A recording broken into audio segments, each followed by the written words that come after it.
Hi, I'm Bill Swanson, President of Tri-County Air Conditioning and Heating. And today we're going to talk about UV lights. Why Tri-County Air Conditioning not only sells but also promotes UV lights in the air handler. But first I'm going to give you a little bit of history as to how we got to where we want to put UV lights in basically every air handler that we can. But first, UV lights are just a part of minimizing the microbial spores that will grow in the air handler. Why would we want to minimize that? Because, again, there's three sources. We're going to review a little bit. There's three sources of poor indoor air quality. One are microbial spores, living organisms. Get rid of them, the air you breathe will be better. Second one is dust, okay? Sort of like the pollens and dust and so forth. And then the third is gases. So there's three sources to poor indoor air quality. Controlling or minimizing the microbial spores is just one source of the three. But let's talk about the UV lights. For 15 years, at least 15 years, I was not a proponent of UV in the air handler and a duct system. The primary reason was not necessarily because of knowledge of the UV. I mean, I knew that ultraviolet killed, it disinfected. They were using, UV to purify water and to purify other parts of material that are being used in manufacturing. I mean, I knew that through engineering. But air conditioning, all the companies that were using UV lights in air conditioning, they were selling them for like $1,500, $1,600, $1,800, $2,100. And the companies that were selling them were not the most ethical. So I just said, the non-ethical companies that were selling UV, selling them for this price, they must not work or be worth it. So I did not promote it. At the time, Bill Sullivan, our current service manager, he was a product innovator, and he kept saying, "Hey, let's try UV lights. Let's try UV lights." I'm like, "No, I don't want it. I don't want to do that. I don't want to do that." I like to promote new services. Not necessarily new products. So for 15 years, I was like a naysayer. But in 2006, something happened. And it's actually in this room. This room used to be our old meeting room for all the employees. There's an air handler sitting in the corner. And I looked at it, I'm like, what is this air handler doing here? And our installer said, oh, we just removed it. It was a 9-year-old system that was used to air condition the space. We removed it. Well, I looked at it. It looked like a 1-year-old system. I'm like, this thing looks wonderful. What kind of filter do we have in it? Oh, it's just a standard filter. But the installer said we removed a UV light that was installed there.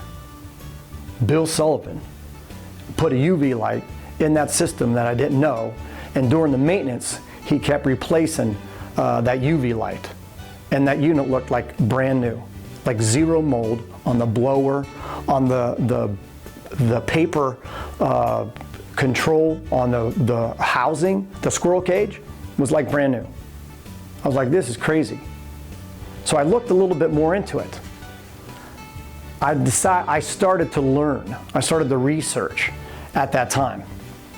And then I found some research that some folks did in Canada about testing different floors in a commercial building, and they wanted to test, does it work? Did it make a difference? And they were specifically looking at the absentee rate of floors that had UV, and again, a floor that didn't have UV, a floor that had UV, a floor that didn't have UV, and they saw that there was over a 20% decrease in absenteeism on the floors that had UV light installed versus the floors that did not.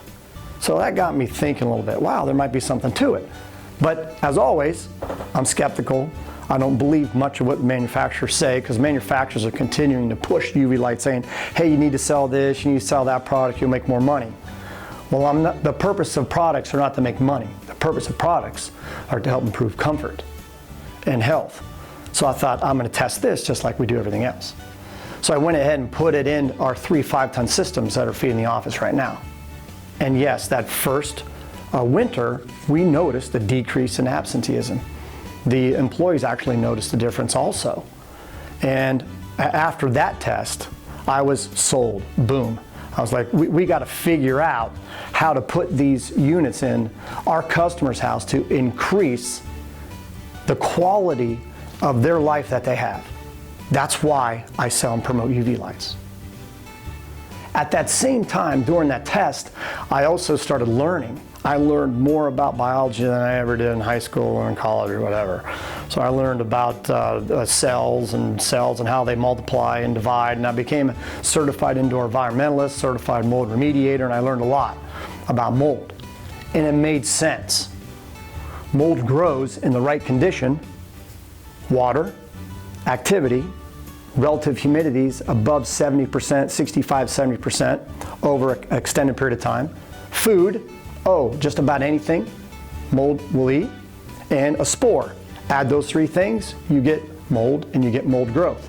Well, those are the right conditions in the air handler because it's wet in there.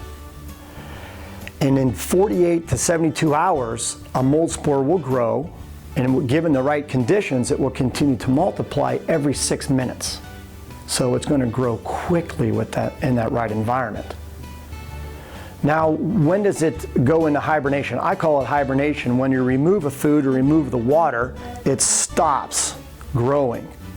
But before it stops, it aspirates. Okay, it aspirates mycotoxins, what I was told that this sort of like a mold fart. Okay, it's a gas, mycotoxins, and it also emits spores, so it just spews spores. So right before it goes, I'm dying, it sends out hundreds of thousands of spores.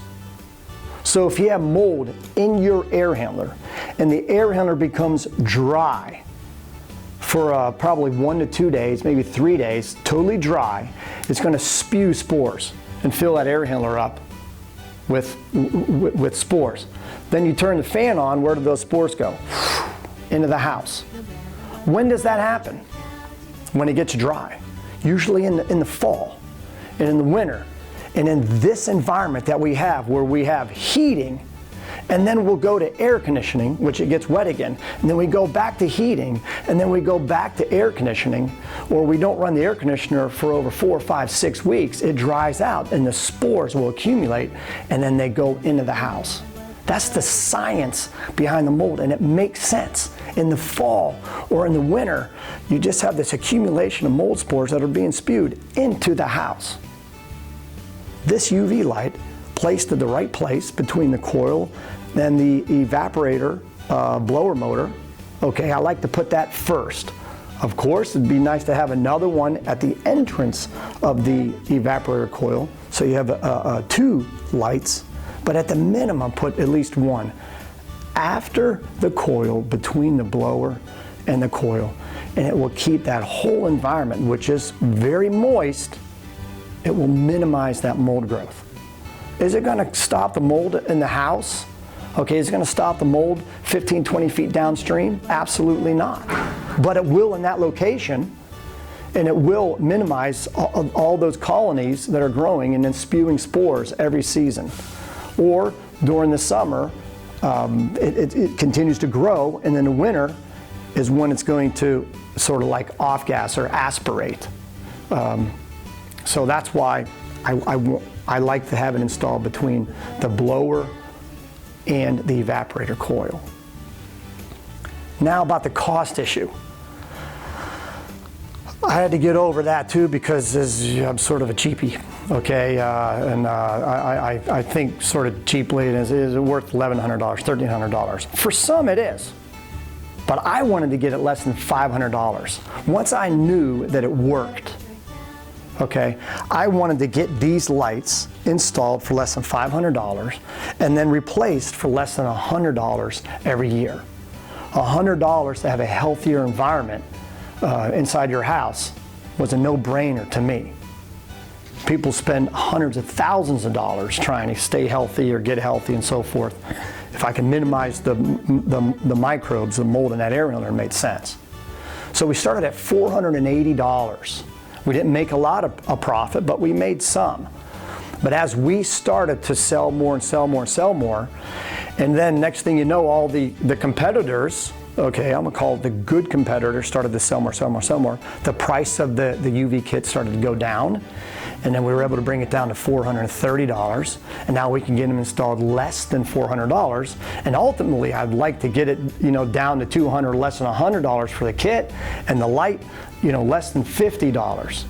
Okay, but we started that. We started as the largest company, at that time, promoting it for health and at a price that made sense.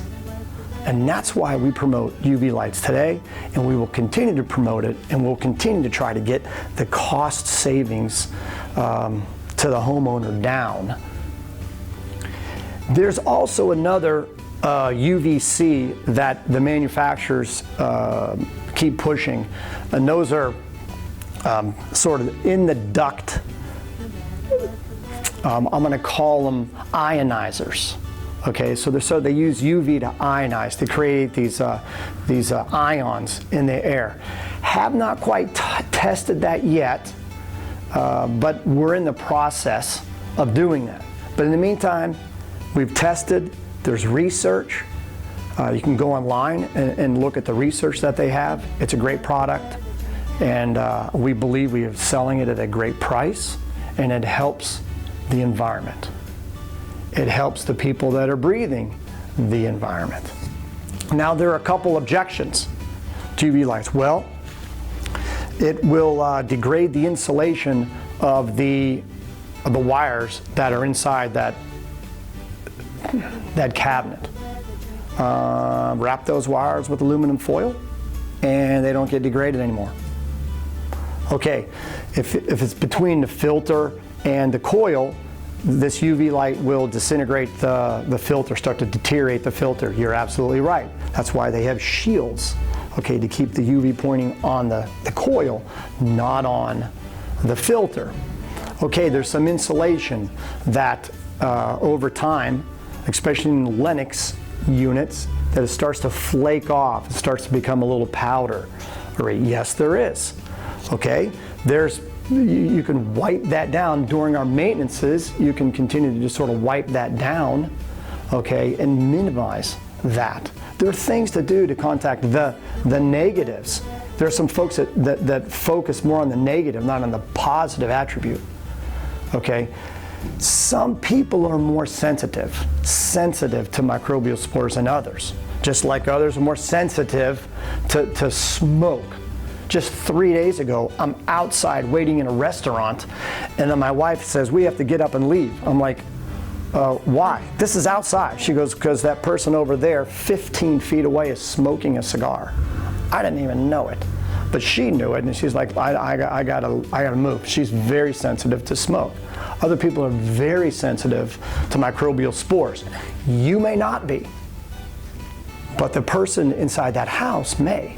So you have to ask them, how are their respiratory system? Are they allergic? Do they have any allergies? If you don't ask, you don't know. You can't assume that they're not. Because folks that are highly sensitive to microbials and to mold, the UV light will be extremely helpful to them immediately. So you have to ask. And I like it just because it keeps the unit clean. It keeps the mold from growing, and I know that those mold colonies are emitting those mycotoxins and the mold spores. Duke University has just completed a study about how they can use UV to minimize MRSA inside their hospital. UV is very good. We just have to use it properly. You have to be very careful with it, and you have to make sure that things are protected that you do not want to have irradiated with the UVC. So I hope that helps. Again, you can call me anytime you have questions about it, and have a safe day. No matter what the weather, Tri-County makes it better.